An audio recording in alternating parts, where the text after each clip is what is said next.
తారీఖున ఒక అద్భుతమైనటువంటి ఘట్టాన్ని యావత్ భారతదేశం కూడా వీక్షించబోతుంది.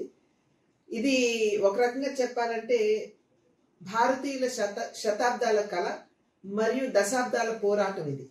దాని ఫలితంగా 22వ తారీఖున అయోధ్యలో బాలరాముని యొక్క విగ్రహ ప్రతిష్టను నిర్వహించబోతున్నారు. ఆ సందర్భంలో ఇవాళ రాష్ట్రంలో చూసుకున్నట్లయితే దురదృష్టకరమైనటువంటి విషయం ఏమిటంటే 21వ తారీఖు వరకు కూడా రాష్ట్ర ప్రభుత్వం ఇవాళ సెలవుల్ని ప్రకటించడం జరిగింది.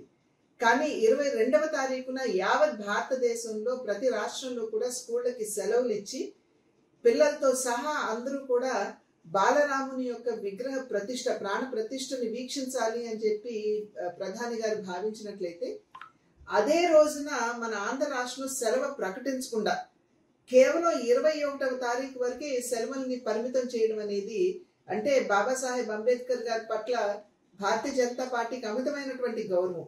ఒక రకంగా వారికి భారత రత్న ఇచ్చిన వారి జీవితంతో ముడిపడినటువంటి 5 ప్రాంతాలని కలిపి పంచతీర్థలుగా ప్రకటించిన ఆ ఘనత భారతీయ జనతా పార్టీకి దక్కుతుంది. ఎందుకంటే బాబాసాహెబ్ అంబేద్కర్ పట్ల మాకున్నటువంటి గౌరవం అది.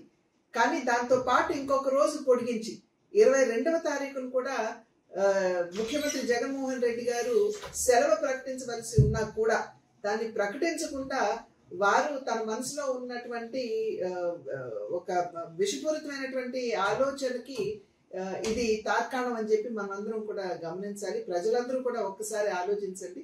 మనమందరం కూడా బాలరాముని యొక్క విగ్రహ ప్రతిష్టని ప్రాణ ప్రతిష్టని మనమందరం కూడా వీక్షించే విధంగా 22వ తారీఖున జరగబోయేటువంటి అద్భుతమైనటువంటి ఘట్టాన్ని మనం అందరం కూడా టీవీల మాధ్యమంగా చూడాలి అని చెప్పి చేస్తున్నటువంటి అభ్యర్థన.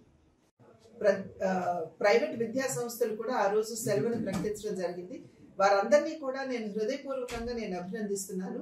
అదేవిధంగా రాష్ట్ర ప్రభుత్వం కూడా 22వ తారీఖున సెలవుగా ప్రకటించాలని భారతీయ జనతా పార్టీ డిమాండ్ చేస్తుంది.